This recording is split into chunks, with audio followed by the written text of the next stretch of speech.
बिस्मिल्लाहिर्रहमानिर्रहीम। अस्सलाम वालेकुम। आला हज़रत इमाम अहमद रज़ा ख़ान और इकबाल ये तो ऐसी शख्सियात हैं जिनमें ममासलत कई जोहत में पाई जाती है।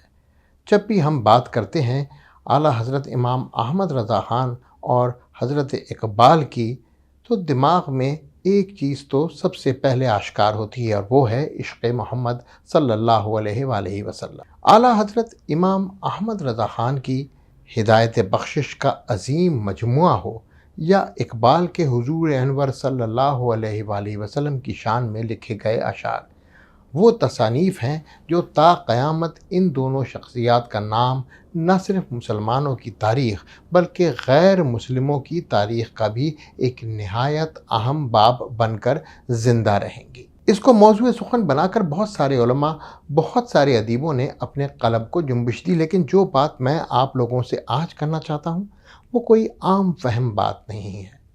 दरअसल हम इमाम अहमद रज़ा ख़ान रहमतुल्लाह अलैह को एक ट्रेडिशनल आलिम दीन समझते हैं, और इसी वजह से इनकी शख्सियत के तमाम पहलुओं से रूशनास होना हमारे लिए मुमकिन ही नहीं। सियासी बसीरत के हवाले से भी आला हज़रत इमाम अहमद रज़ा ख़ान के ख़यालात आज भी हमारे लिए मशअल राह बन सकते हैं, और इसीलिए मैंने आप लोगों के लिए आज जो मौज़ूए सुख़न चुना है वो है हज़रत इकबाल और आला हज़रत इमाम अहमद रज़ा ख़ान की सियासी अफ़कार। इकबाल और आला हज़रत इमाम अहमद रज़ा ख़ान के सियासी अफ़कार में ममासलत पर लिखी गई एक किताब मेरी नज़र से गुज़री। किताब का उन्वान है इमाम अहमद रज़ा ख़ान रहमतुल्लाह अलैह और अल्लामा इकबाल रहमतुल्लाह अलैह के सियासी अफ़कार। इस किताब के मुसन्निफ़ हैं प्रोफ़ेसर गुल अहमद साहब। इनका ताल्लुक़ शोबा तालीम से है, और इस किताब की इशाअत इदारा तहक़ीक़ात इमाम अहमद रज़ा ख़ान समंदरी फ़ैसलाबाद पाकिस्तान से हुई, जिसका सेहरा हज़रत मौलाना शराफ़त अली क़ादरी साहब को जाता है। तहरीक खिलाफत हो या तहरीक मवालात, दो कौमी नज़रिया हो या वाक़ए मस्जिद कानपुर, तहरीक हिजरत हो या इस पर बहस कि हिंदुस्तान दारुल इस्लाम है या दारुल हर्ब, जिस मौजू पर भी बात कर ली जाए, देर या बदेर अल्लामा इकबाल आला हज़रत इमाम अहमद रज़ा ख़ान के नक्श कदम पर चलते नज़र आते हैं। आज के इस एपिसोड में हम बात करेंगे तहरीक मवालात पर। अगर आप सही से इस एपिसोड को समझना चाहते हैं तो आप मेरे पिछले एपिसोड को ज़रूर देखें, जो कि तहरीक खिलाफत पर मबनी है। मेरी बात समझने में आपको आसानी होगी। हाँ, तो बात हो रही थी तर्क मवालात की। तहरीक खिलाफत के दौरान खिलाफत वफ़द की नाकामी के बाद गांधी के ईमा पर चंद कौम परस्त मुस्लिम रहनुमाओं यानी कांग्रेसी मुल्लाओं की हिमायत पर तर्क मवालात की तहरीक शुरू की गई, जिसमें हड़तालें, खिताबात की वापसी, तमग़ों की वापसी, सरकारी इमदाद की वापसी जैसे इक़दामात किए गए, और इन पर अमल दरामद के लिए ज़बरदस्ती का तरीका भी इस्तेमाल किया गया। तहरीक खिलाफत के दौरान खिलाफत वफ़द इंग्लिस्तान भेजा गया। बरतानिया ने वफ़द के मुतालबात को कोई अहमियत ना दी और मुतालबात मानने से साफ इनकार कर दिया। यूँ वफ़द नाकाम लौटा तो खिलाफत कमेटी ने हिंदुस्तान के लोगों को सारी सूरत हाल से आगाह करने के लिए जल्द से जुलूसों का सहारा लिया। इस सूरत हाल को गांधी साहब गहरी नज़रों से देख रहे थे। वो अपने मकसद यानी हिंदुओं की मुकम्मल बालादस्ती पर अमल पैरा थे, इसलिए वो मुसलमानों को कुर्बानी का बकरा बनाने पर तुले हुए थे। इस सारी सूरत हाल को देखते हुए गांधी ने मुसलमानों को माशी तौर पर मज़ीद कमज़ोर करने के लिए अपनी पूरी स्कीम सीतागराह अदम ताउन यानी नॉन कोऑपरेशन मूवमेंट पेश कर दी। मुसलमानों का एक ग्रोह तो गांधी के इशारे पर नाचते चला जा रहा था। इस तहरीक पर आंखें बंद करके गांधी के पीछे चल पड़ा। गांधी ने तर्क मवालात की तहरीक के एग्जीक्यूशन को कुछ यूं रोल आउट किया। जो लोग बड़े बड़े मनसबों पर फाइज हैं वो अपना मनसब छोड़ दें। गवर्नमेंट के अदना मुलाजिमीन भी ऐसा ही करें। सिपाही भी खिदमत से इनकार कर दें। गांधी निहायत ज़हीन इंसानी नफ्सियात का माहिर आदमी था, जबकि इसके मुकाबले में अली बरादरान जज्बाती इंसान थे, और जज्बात में इंसान होश व खिर्द दोनों से हाथ धो बैठता है। अली बरादरान के साथ भी ऐसा ही कुछ हुआ।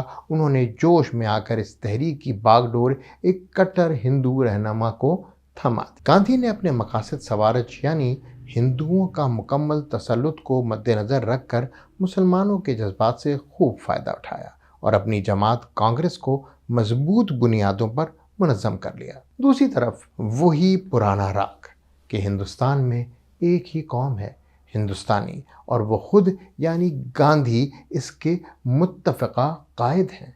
इस बात को उन्होंने अंग्रेज़ों को अच्छी तरह बावर भी करा दिया।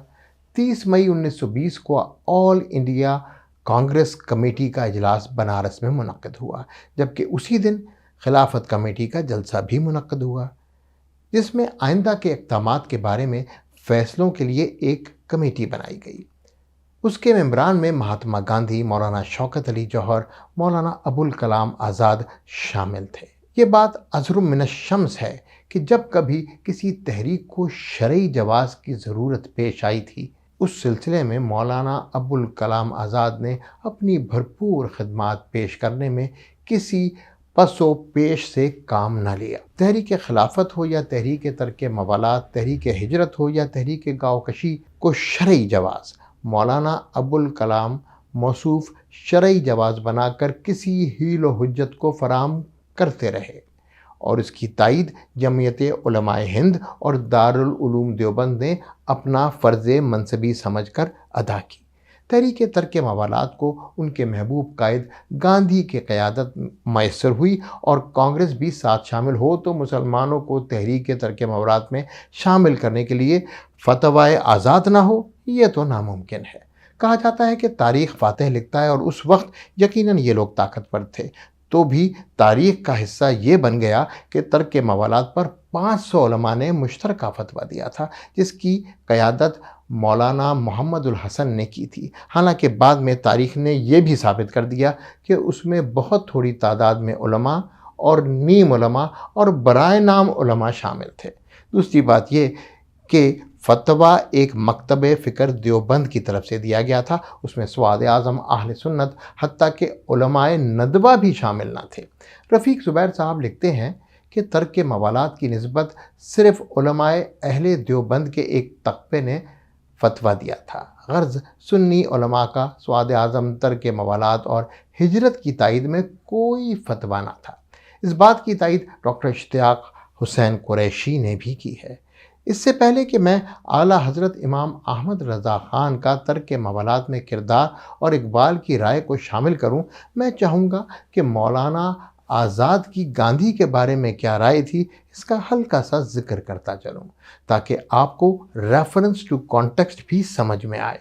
मौलाना अबुल कलाम आज़ाद गांधी के जुल्फ़ों के असीर थे और कुरानी आयात की तहरीफ से लेकर हदीस की तारीफ तक वो हर कारनामा सरअंजाम देते नज़र आते हैं जिससे गांधी की बख्शिश का सामान हो जाए।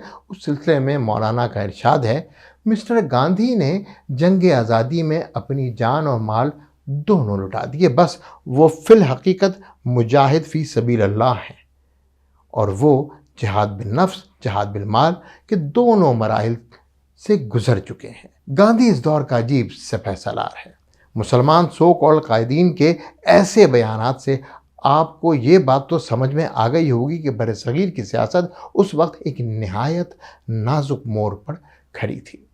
कायद आज़म भी 1920 तक कांग्रेस में शामिल थे और मुस्लिम लीग के क़याम के बावजूद 1930 तक हिंदू मुस्लिम इत्तेहाद की कोशिशें करते रहे। दूसरी तरफ इमाम अहमद रज़ा ख़ान तर्क मवालात को हिंदुओं का फ़ायदा और मुसलमानों का बेहद नुकसान समझते थे। जब तर्क मवालात के हामी अंजुमन हिमायत इस्लाम और उसके इदारों में तहरीक को कामयाब बनाने के लिए लाहौर आए तो इकबाल रहमतुल्लाह अलैह की तजवीज़ पर उलमाए कराम से फ़तवा के बारे में रुजू किया गया। इकबाल ने अपने ख़त में लिखा कि मैंने बाज़ उलमा के खिदमत में तर्क मवालात के सिलसिले में खुतूत लिखे हैं। इसी सिलसिले में हज़रत इकबाल ही के ईमा पर इस्लामिया कॉलेज के लाहौर के रियाजी के प्रोफेसर मौलाना हाकिम अली नक्शबंदी ने तर्क मवालात पर आला हज़रत इमाम अहमद रज़ा ख़ान रहमतुल्लाह अलैह से रुजू किया। यहाँ मैं इस रूहानी ताल्लुक़ का जिक्र किए बगैर नहीं रह सकता जो हज़रत अल्लामा इकबाल और आला हज़रत इमाम अहमद रज़ा ख़ान के बीच में मौजूद था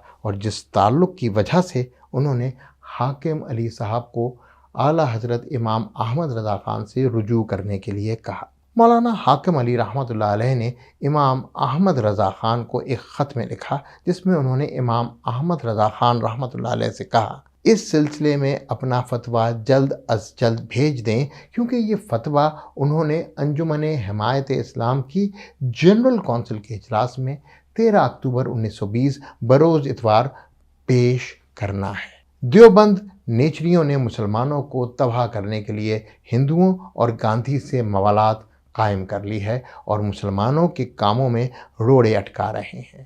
امام احمد رضا خان نے اس سوال کا ایک مفصل جواب تحریر کر کے حاکم علی رحمۃ اللہ علیہ کے پاس بھیجا۔ یہاں میں نہایت اختصار سے اعلیٰ حضرت امام احمد رضا خان کے خط میں کچھ ضروری پوائنٹس نکال کے آپ کے سامنے رکھوں گا۔ ترک موالات میں انگریزی مال خریدنے کی ممانعت کی گئی تھی، لیکن ان کی چیزوں سے فائدہ جائز تھا۔ تار، ڈاک، ریل وغیرہ کے استعمال کو کسی نے ناجائز نہیں کہا۔ اس دوغلی حکمت عملی کا اعلیٰ حضرت نے خوب محاسبہ کیا۔ عجب ہے، مقاطعت میں مال دینا حلال ہوا، لینا حرام۔ اس کا جواب دیا جاتا ہے کہ ریل، تار، ڈاک ہمارے ہی ملک میں ہیں، ہمارے ہی روپے سے بنے ہیں۔ سبحان اللہ! امداد تعلیم کا روپیہ کیا انگلستان سے آتا ہے؟ وہ بھی تو یہیں کا ہے۔ تو حاصل وہی ٹھہرا کہ مقاطعت میں اپنے مال سے ان کو نفع پہنچانا مشروع یعنی جائز ہو گیا اور خود نفع لینا ممنوع۔ اس الٹی عقل کا کیا علاج؟ یہاں امام صاحب ٹریڈ اور اکنامکس کے انحراف پر حیرانگی کا اظہار کر رہے ہیں کہ مسلمان اپنے مال سے فائدہ تو دیں لیکن سرکار سے فائدہ نہ لیں۔ یہ کوئی عقل کی بات نہیں۔ امام صاحب جانتے تھے کہ جب تک انفرادی معیشت ٹھیک نہیں ہوگی، سیاست میں مسلمانوں کا کوئی مقام نہیں۔ مسلمانوں کو معاشی طور پہ نقصان پہنچانا یہی گاندھی کی اصل سازش تھی، جس کو امام احمد رضا خان جان چکے تھے اور اسی کے سدباب کے لیے سرگرم عمل تھے۔ اس کے آگے امام صاحب نے اپنے خط میں ہندو مسلم اتحاد اور شعائر اسلام کو مٹانے کے اقدامات کے بارے میں کچھ یوں رقم تراز ہیں۔ اس قوم سے کیا شکایت جس نے نہ صرف شریعت اسلام بلکہ نفس اسلام کو ہی پلٹ دیا۔ مشرکین سے اتحاد بلکہ غلامی۔ ہندوؤں کے لیے ان کی خوشنودی کے لیے شاعر اسلام بند اور شاعر کفر کا ماتھوں پر علم بلند۔ مشرکین کے جے جیکار پکارنا، ان کے حمد کے نعرے مارنا، انہیں اپنا ہادی اور امام بنانا، مشرک کی مٹکی کندھوں پہ اٹھا کر مرگھٹ لے جانا، یہ ہے موالات، یہ ہے حرام اور یہ ہیں کفریات۔ 1920 کے جن اوائل کا ذکر ہو رہا ہے، اس وقت امام احمد رضا خان بہت سخت علیل تھے۔ اس کے باوجود انہوں نے تفصیل سے فتویٰ لکھ کر بھیجا اور شائع بھی کروایا، جس کو پڑھ کر حضرت علامہ اقبال رحمۃ اللہ علیہ نے کہا، میں مسلمانوں کو بتا دینا چاہتا ہوں، اگر وہ شریعت کے احکام پر نہ چلے تو ہندوستان میں ان کی کوئی حیثیت باقی نہ رہے گی۔ یوں تاریخ کے نہایت نازک موڑ پر بر صغیر کے مسلمانوں کی صحیح رہنمائی کرنے کے لیے اعلیٰ حضرت امام احمد رضا خان کے فتوے کو درست اور صحیح مانتے ہوئے علامہ اقبال نے مسلمانوں کی رہنمائی فرمائی، اور یہی اس وقت کی سیاست کے لیے نہایت ضروری تھا۔ میں نے بڑی باریکی سے اس پوری تحریک کو پڑھنے کی کوشش کی تو امام احمد رضا خان کی ایک بات مجھے مکمل طور پر سمجھ آ گئی۔ امام صاحب ہر سیاسی تحریک کو قرآن و سنت کی کسوٹی پر تولتے تھے، اور شاید یہی وجہ ہے کہ ان کے فتاویٰ دوسرے علماء سے بہت مختلف ہوتے تھے، جو سیاسی مصلحت اور بردباری کے نام پر اسلامی تشخص کے انحراف میں مصروف عمل تھے۔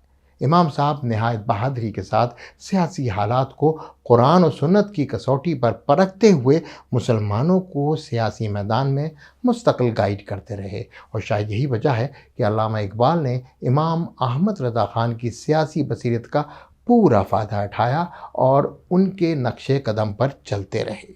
اعلیٰ حضرت امام احمد رضا خان کا تحریک ترک موالات کے بارے میں موقف بالکل درست تھا، اور اس کا اعتراف کئی محققین نے کیا۔ اجاز الحق قدوسی بھی اس بات کی تصدیق کرتے ہیں، آپ کا موقف برصغیر کے مسلمانوں کے لیے درست فیصلہ تھا۔ ڈاکٹر اشتیاق حسین بھی اس کا اعتراف کرتے ہیں۔ امام صاحب کی طاقتور آواز نے تحریک ترک موالات کو شدید متاثر کیا، اور تحریک خلافت کے اہم قائد مولانا عبد الباری فرنگی محل بھی امام احمد رضا خان کی آواز پر ہندو مسلم اتحاد اور ان غیر شرعی تحریکوں سے پردہ کر گئے اور ایک تحریری بیان جاری کیا. I have committed many sins, some consciously and some unconsciously. I repent all of them. I have made statements in writing as well as verbally, and I have acted in manners which I do not hold to be sinful. But Maulana Ahmad Raza Khan holds them as aberrations from Islam or misguided or sinful. I repent all of them. آپ کی تحریک ترک موالات میں اس قسم کے اثر و رسوخ کو دیکھتے ہوئے مولانا محمد علی جوہر اور مولانا شوکت علی جوہر نے امام احمد رضا خان سے ملاقات کی اور اپنی تحریک میں شامل ہونے کی دعوت دی. تو امام احمد رضا خان نے ان کو کچھ یوں جواب دیا: مولانا، میری اور آپ کی سیاست مختلف ہے. آپ ہندو مسلم اتحاد کی حمایت کرتے ہیں اور میں اس اتحاد کی مخالفت کرتا ہوں.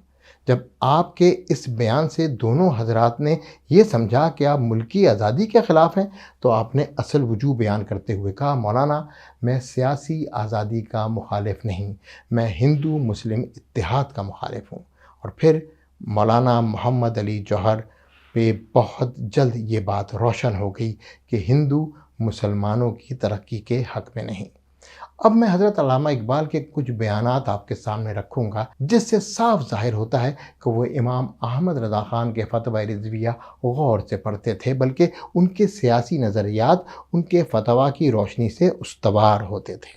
بر صغیر میں مسلمانوں کی سب سے بڑی تعداد اہل سنت سے تعلق رکھتی تھی، جس کی قیادت امام احمد رضا خان رحمۃ اللہ علیہ اور ان کے رفقا، خلفاء اور معتقدین کر رہے تھے. دیوبند مکتب فکر کے لوگ سیاست اور دین کو جدا سمجھتے تھے.